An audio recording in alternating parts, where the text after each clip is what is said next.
Hello students, welcome back to the channel. तो बिना कोई टाइम वेस्ट करे डायरेक्ट आज के टॉपिक पे आते हैं और आज का टॉपिक है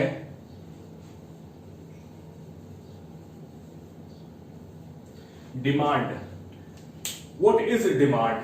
बेसिकली डिमांड को हम लोग अपनी कॉमन लैंग्वेज में सिंपली ऐसे बोल देते हैं कि हमें ये चीज चाहिए या हमें वो चीज चाहिए, हमें इसकी डिमांड है, हमें उसकी डिमांड है। बट इकोनॉमिक्स में डिमांड का ये मतलब नहीं होता है। इकोनॉमिक्स में डिमांड क्या होता है, चलिए देखते हैं। सबसे पहली चीज, डिमांड होने के लिए you need to have a desire. You need to have a desire. What is desire? A desire is a wish to have something.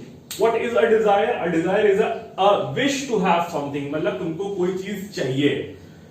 बहुत बार ऐसा होता है कि मोबाइल चाहिए, गाड़ी चाहिए, बाइक चाहिए, कुछ भी चाहिए। जो भी चीज तुमको चाहिए, whatever you are wishing to have is called your desire। Desire अलग चीज होती है, डिमांड अलग चीज होती है। एक डिजायर डिमांड कब बनता है वो देख लेते हैं। डिजायर जो है पहले वांट बनता है। वांट क्या होती है? डिजायर वांट कब बन जाती है? जब you have the wish plus you have the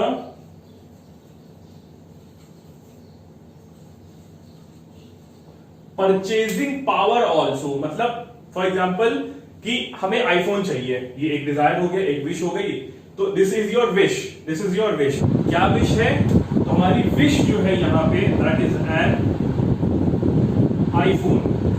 अब जब सिर्फ वो विश है तो डिजायर है। वांट कब होगा? जब ये आईफोन अगर आज की डेट में बात करें, नॉर्मल आईफोन लेने जाओ तो अराउंड 1 लाख रुपए के आसपास मान लेते हैं, 1 लाख रुपए के आसपास मिल रहा है। अब हमको आईफोन चाहिए तो डिजायर है। हमारे पास 1 लाख रुपए भी है। मान लो हमने काम किया, पैसा आया, पूरे महीने काम किया, सैलरी आई, हमारी सैलरी 1 लाख रुपए।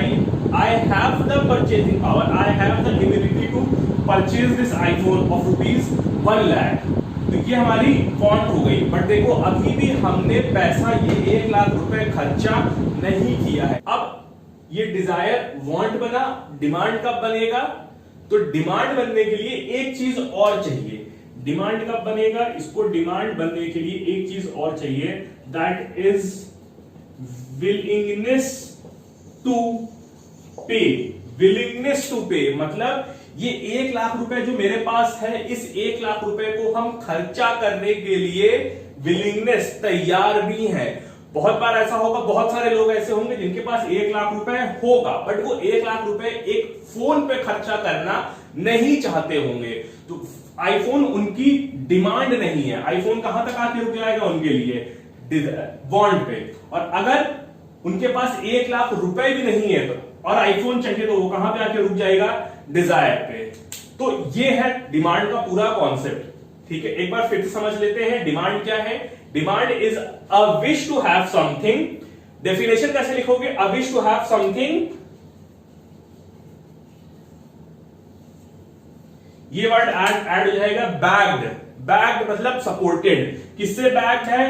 Bagged by purchasing power. Purchasing power मतलब पैसा। Backed by purchasing power and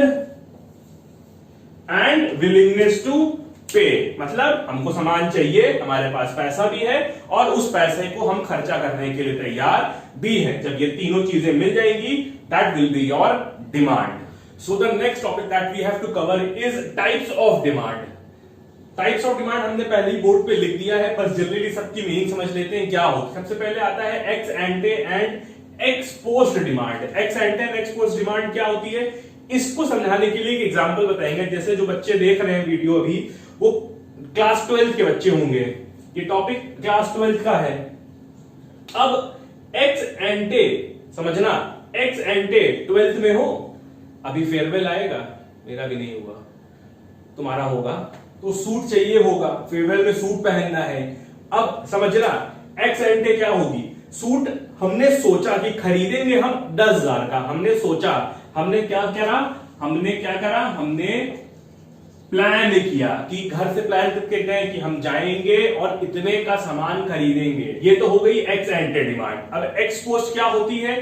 expose मतलब होता है कि हम सोच के गए तो थे 10,000 का सूट खरीदेंगे, लेकिन जब मान्यवर पहुंचे तो क्या हुआ, 15,000 का सूट पसंद आ गया। कितने का सूट पसंद आ गया? 15,000 का। तो क्या किया, क्या करेंगे, लेंगे। 15,000 का सूट हमने ले लिया, तो हमने क्या किया, एक्चुअली हमने कितना लिया, कितना हमने स्पेंड किया, मतलब सोचा एक्स एंटे, एक्चुअल में जो किया एक्स पोस्ट। समझ में आया? Next is joint demand. Joint demand मतलब जब दो अलग अलग कमोडिटीज को साथ में यूज किया जाए। एकदम सिंपल इसका example is car plus petrol.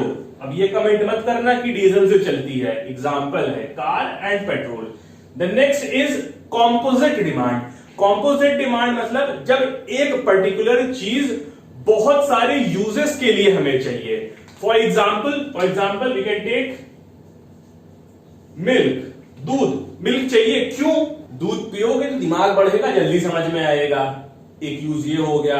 दूसरा, मिठाई बना सकते हैं, दही बना सकते हैं, पनीर बना सकते हैं, बहुत सारे अलग अलग यूजेस हैं। तो हम एक ही पर्टिकुलर प्रोडक्ट से बहुत सारे यूजेस कर रहे हैं। This is called as composite demand. इसके लिए एक वर्ड और हम लोग यूज कर सकते हैं, ऑल्टरनेटिव यूजेस। ऑल्टरनेटिव यूजेस मतलब जब एक प्रोडक्ट के ऑल्टरनेटिव यूजेस, बहुत सारे यूजेस होंगे, तो उस प्रोडक्ट की डिमांड को बोला जाएगा composite demand. The next is derived demand. Derived demand का मतलब होता है जब एक चीज की डिमांड दूसरे चीज से निकले। फॉर एग्जाम्पल ये मार्कर है, अभी ये मार्कर चल रहा है, नया मार्कर है, यूज कर रहे हैं। होगा क्या, लिखते लिखते ये मार्कर हो जाएगा खत्म। अब हमें डिमांड किसकी है, मार्कर की। हमको क्या करना पड़ेगा, इंक डालनी पड़ेगी इसमें। तो इंक की डिमांड आई। इंक की डिमांड कैसे आई, इसकी डिमांड से। हमको डायरेक्टली इंक नहीं चाहिए थी, हमको मार्कर चाहिए था, बट मार्कर की डिमांड की वजह से इंक की डिमांड आ गई। And the next is individual and market demand. Individual मतलब जब कोई एक सिंगल पर्सन, सिर्फ मेरी डिमांड की अगर बात होगी तो इंडिविजुअल डिमांड। सिर्फ मेरी या सिर्फ एक सिंगल हाउस होल्ड की, जब एक सिंगल एंटिटी, एक सिंगल कमोडिटी, एक सिंगल चीज की डिमांड होगी, that will be called as individual demand. ठीक है, सिंगल रहेगा मतलब वन, ओनली वन। ठीक है, मार्केट डिमांड में क्या होगा, जैसे ही ये वन से एक ज्यादा हुआ, वन प्लस एनीथिंग, 1 2 3 4, मतलब डिमांड जैसे ही एक से ज्यादा हुई, 2 3 4 5 10 15 20 कितनी भी हो सकती है, एक से ज्यादा जैसे ही हुई, it will be called as market demand. Market demand को we can also called aggregative demand. Aggregative demand मतलब पूरे कंट्री, पूरे इकोनॉमी की डिमांड। तो पूरे इकोनॉमी में क्या हो जाएगा, एक से ज्यादा लोग आ जाएंगे। This is your types of demand. Next is factors affecting demand. Factors affecting demand मतलब डिमांड किन किन चीजों पे डिपेंड करती है, क्या क्या फैक्टर्स हैं जो डिमांड को डिटरमाइन करते हैं।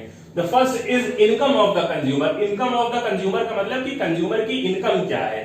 अगर किसी प्रोडक्ट को परचेज करने के लिए हमारी इनकम अलाउ कर रही है तो हम उस प्रोडक्ट को खरीदेंगे, वरना नहीं खरीदेंगे। This is called as income of the consumer. Next is price of the commodity. Price of the commodity समझ में आ रहा है कि कमोडिटी कितने रुपीस की अवेलेबल है मार्केट में।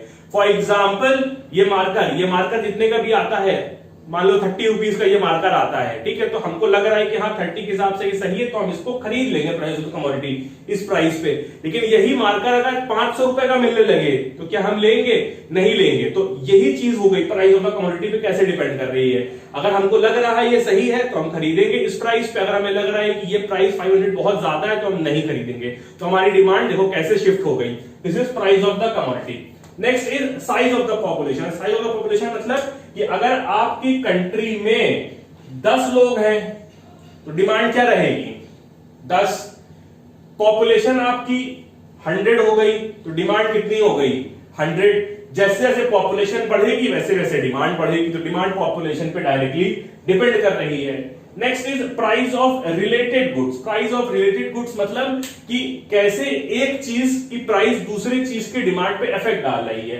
मतलब फॉर एग्जांपल जैसे जॉइंट डिमांड में हम लोगों ने पढ़ा था कार एंड पेट्रोल। अब देखो पेट्रोल जो है, लेट सपोज पेट्रोल 72 अराउंड मान लेते हैं 72 के आसपास मिल रहा है, तो लोग कार को यूज कर रहे हैं। अब यही पेट्रोल अगर 200 रुपीज पर लीटर हो जाए, होना नहीं चाहिए बस कह रहे हैं, अगर हो जाए तो क्या होगा, इस कार की डिमांड रहेगी?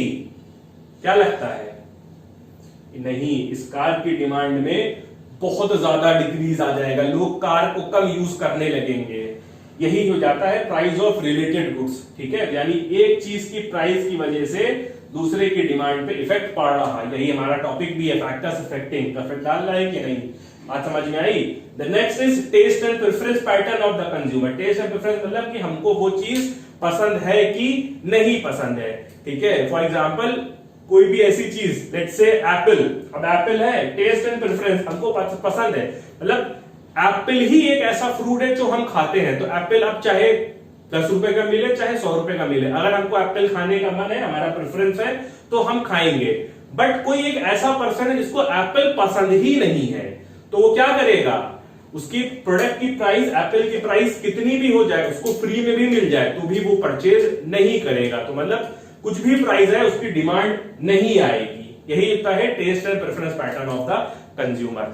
अब आते हैं लॉ ऑफ डिमांड पे। लॉ ऑफ डिमांड क्या कहता है? The law of demand states that when the price of the commodity increases its demand decreases, and when the price of the commodity decreases its demand increases. एकदम simple भाषा में बताएं तो price बढ़ेगी किसी भी कमोडिटी की तो उसकी डिमांड घटेगी, और अगर प्राइस घटेगी तो डिमांड बढ़ेगी। यही है लॉ ऑफ डिमांड। फिर से लॉ ऑफ डिमांड क्या होता है? अगर प्राइस में इंक्रीज आ रहा है तो डिमांड में डिक्रीज आएगा, और अगर प्राइस में डिक्रीज आ रहा है तो डिमांड में इंक्रीज आएगा। फिर एक लाइन और है, other things remaining the same. Other things remaining the same के लिए हम लोग एक दूसरा वर्ड भी यूज कर सकते हैं, दैट इज सेटिरस पेरिबस। सेटिरस पेरिबस, ये ई है, सेटिरस पेरिबस। सेटिरस पेरिबस मतलब other things remaining the same, जिसको कि हम लोग कह सकते हैं अजम्पशंस। अजम्पशंस मतलब कुछ ऐसी चीजें, कुछ ऐसी बातें जो हम मान के चलेंगे कि ये ऐसे ही रहेंगी, इनमें कोई चेंजेस नहीं आएगा। नेक्स्ट हम लोग अजम्पशंस करेंगे। अभी फिर से एक बार जल्दी से समझ लेते हैं लॉ ऑफ डिमांड क्या होता है, कि अगर प्राइस बढ़ेगी डिमांड घटेगी, प्राइस घटेगी डिमांड बढ़ेगी। ये स्टेटमेंट है, इसको लिख लो, इसको याद कर लेना। अब जल्दी से समझ लेते हैं कि assumptions of the law. Assumptions of the law मतलब क्या चीजें ऐसी हैं जिनको हम कांस्टेंट मान के चलेंगे, इन चीजों में कोई चेंजेस नहीं आएगा। वो क्या है? सबसे पहले income of the consumer. Income of the consumer will not change. Consumer की इनकम न बढ़ेगी न घटेगी कमोडिटी की प्राइस बढ़ने या घटने के बाद। कंज्यूमर की प्राइस में कोई चेंज नहीं आएगा। क्यों नहीं आएगा? मान लो किसी कमोडिटी की प्राइस बढ़ी तो लॉ क्या कहता है? डिमांड कम होगी, लेकिन जैसे ही प्राइस बढ़ी वैसे ही कंज्यूमर की इनकम में भी इंक्रीज आ जाएगा। अगर ऐसा होता है तो इस प्राइस इंक्रीज का कंज्यूमर की डिमांड पे कोई इफेक्ट नहीं पड़ेगा। तो ये तो लॉ के उल्टा होगा, इफेक्ट नहीं पड़ रहा है, तो इसीलिए ये माना जाता है कि income of the consumer will not change. Next is price of related goods will not change. Price of related goods मतलब कि let's say your product is Pepsi. हम लोग यहाँ पे जिसकी स्टडी कर रहे हैं वो पेप्सी है। पेप्सी लेट्स से मिलती है 20 रुपीज की। अब क्या हुआ, पेप्सी की प्राइस में अगर इंक्रीज आया, लेट्स से पेप्सी 20 से बढ़ के हो गई 25 की, तो इसकी डिमांड में डिक्रीज आना चाहिए था। लेकिन इसी के साथ साथ क्या हुआ, जो इसका रिलेटेड गुड है, लेट्स से स्प्राइट, वो क्या हुआ, उसकी प्राइस में क्या चेंज आया कि ये 20 का बढ़ के 25 हुआ, ये भी 20 की मिल रही थी, बट ये 20 से बढ़ के हो गई 30। तो देखो क्या हुआ, रिलेटेड गुड है, पेप्सी एंड स्प्राइट रिलेटेड है, तो रिलेटेड की प्राइस में भी चेंज आया। तो क्या हुआ, अब लोगों, अगर जो भी पब्लिक है वो पेप्सी और स्प्राइट में कंपेयर करेगी, तो पेप्सी इस प्राइस पे सस्ती है कि नहीं, तो लोग क्या करेंगे, पेप्सी ही खरीदेंगे। अब देखो प्राइस बढ़ी तब भी लोग पेप्सी खरीद रहे हैं, तो ये तो लॉ के उल्टा हो गया ना। इसीलिए हम ये मानते हैं कि price of related goods will not change. Next is taste and preference pattern of the consumer will not change. मतलब कोई पर्टिकुलर चीज जो हमको पसंद थी हम उसी पे रहेंगे, हम शिफ्ट नहीं होंगे। जैसे यही एग्जांपल, अगर हम स्प्राइट हमको पसंद थी तो अब हमको क्या करना है, स्प्राइट पे ही रहना है। ये नहीं कि पेप्सी जो है वो सस्ती मिल रही है तो हम पेप्सी पे शिफ्ट हो जाएंगे। जो भी कमोडिटी हम प्राइस बढ़ने या घटने से पहले जिस पे थे हम बाद में भी उसी पे रहेंगे, हम शिफ्ट नहीं करेंगे। ठीक है, taste and preference pattern of the consumer will not change. Next is size of population. Size of population में भी चेंज नहीं आना चाहिए। क्यों? अगर तुम्हारी पॉपुलेशन मान लो 10 थी तो डिमांड कितनी रही होगी, 10। अब क्या हुआ, प्राइस में इंक्रीज आया तो डिमांड में डिक्रीज आना चाहिए था, लेकिन हुआ क्या, डिमांड जो थी ये 10 से बढ़ के मान लो हो गई 100। तो क्या हो जाएगा, 100 में से कुछ लोग ऐसे होंगे ना, लेट से 20 लोग ऐसे होंगे जो बढ़ी हुई प्राइस पे भी प्रोडक्ट को परचेस कर लेंगे। तो हुआ क्या, तो प्राइस बढ़ने से डिमांड कम होनी थी, 10 से कम होनी थी, वो तो उल्टा 20 हो गई। क्यों हो गई, क्योंकि साइज ऑफ पॉपुलेशन में इंक्रीज आ गया। इसीलिए हम ये मानते हैं कि size of population will not change. And last is no price expectation in near future. मतलब कंज्यूमर आने वाले नियर फ्यूचर में कोई भी प्राइस एक्सपेक्टेशन नहीं रखेगा। प्राइस एक्सपेक्टेशन का मतलब कि उसको ऐसा नहीं लगेगा कि फ्यूचर में प्रोडक्ट की प्राइस में फिर चेंज आएगा। फॉर एग्जांपल, जैसे लेट्स से कि एक पेन है जो आज की डेट पे 10 रुपए का मिल रहा है। ठीक है, हुआ क्या कि वो 10 से बढ़ के 12 का हो गया, तो प्राइस बढ़ गई, 10 से 12 हो गई। लॉ ऑफ डिमांड क्या कहता है कि प्राइस बढ़ेगी तो डिमांड घटेगी। बट कंज्यूमर को ये पता चला कि ये प्राइस 10 से बढ़ के कल 15 हो जाएगी, यानी प्राइस फिर से बढ़ जाएगी। तो वो क्या करेगा, आज की डेट में प्रेजेंटली आज क्या करेगा, इस बढ़ी हुई प्राइस पे भी खरीद लेगा। तो ये भी लॉ के उल्टा हो गया। लॉ क्या कहता है कि प्राइस बढ़ेगी तो डिमांड कम होगी, बट ऐसा नहीं हो रहा है क्योंकि वो बढ़ी हुई प्राइस पे भी खरीद रहा है। इसीलिए हम ये मानते हैं कि no price expectation in near future. मतलब कंज्यूमर को ऐसा नहीं लगेगा कि फ्यूचर में फिर से प्राइस में कोई चेंजेस आने वाले हैं। This brings us to the last topic of this video which is exceptions to the law of demand. Exceptions मतलब कुछ ऐसी चीजें जिन पे लॉ ऑफ डिमांड नहीं लगेगा। मतलब प्राइस अगर इन चीजों की बढ़ेगी भी तो डिमांड में कोई इफेक्ट नहीं आएगा। वो चीजें, वो एक्सेप्शंस क्या है, चलिए देखते हैं। सबसे पहला आता है goods of addiction. For example alcohol और सिगरेट। जो भी लोग अल्कोहल या सिगरेट का कंजम्पशन करते हैं, एडिक्टेड है, नशा है उस चीज का, तो उनको प्राइस से कोई फर्क नहीं पड़ता। अगर प्राइस बढ़ भी जाएगी तब भी अल्कोहल कंजम्पशन करेंगे और सिगरेट का कंजम्पशन करेंगे, तो लॉ ऑफ डिमांड नहीं लगा। Next necessity goods. Necessity goods मतलब फूड, शेल्टर, क्लॉथिंग। जो भी नेसेसिटी है जिंदा रखने के लिए, इनकी प्राइस में भी अगर इंक्रीज आएगा तो डिमांड में कोई डिक्रीज नहीं आएगा, क्योंकि पब्लिक ना फूड छोड़ेगी, ना क्लोथ, ना shelter. Next is in case of emergency. कोई चीज बहुत अर्जेंटली हमें रिक्वायर्ड है। एक दवा है जो वैसे तो 10 रुपए की आती है, वैसे तो वो आती है 10 रुपए की, लेकिन क्या हो गया, इमरजेंसी, वो दवा खत्म हो गई मार्केट में, सिर्फ कुछ ही अवेलेबल है और वो दवा अब केमिस्ट जो कह रहा है कि 100 रुपए की देंगे। तो देखो होना क्या चाहिए, प्राइस बढ़ गई, डिमांड कम हो जानी चाहिए थी, लेकिन है क्या, इमरजेंसी। तो क्या होगा, इस बढ़ी हुई प्राइस पे भी पब्लिक लेगी। बात समझ में आई। Next is Veblen goods. Veblen goods एक इफेक्ट है जो कि दिया था थॉर्नस्टीन वेबलिन ने। इनका ये कहना है कि अगर कोई चीज जिसकी प्राइस में इंक्रीज आता है, तो देखो लॉ ऑफ डिमांड के हिसाब से क्या होना चाहिए, प्राइस में इंक्रीज तो डिमांड में डिक्रीज। बट इनका क्या कहना है, इनका ये कहना है कि अगर किसी प्रोडक्ट की प्राइस में इंक्रीज आता है तो इट बिकम्स मोर वैल्यूएबल। वो ज्यादा वैल्यूएबल हो जाती है, तो लोग उस पर्टिकुलर चीज को ज्यादा खरीदने के लिए सोचते हैं, ज्यादा डिमांड करते हैं। For example iPhone 1 lakh 1.5 lakh रुपए का आ रहा है, लेकिन तब भी लोग उसको परचेज कर रहे हैं। इन्हीं गुड्स को बोला जाता है वेबलिन गुड्स। ठीक है, and next is Giffen goods. Giffen goods क्या होते हैं?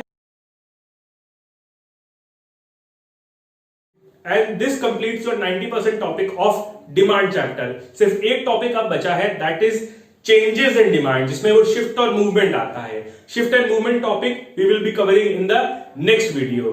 Till then stay tuned, channel को लाइक करें, सब्सक्राइब करें एंड शेयर करें।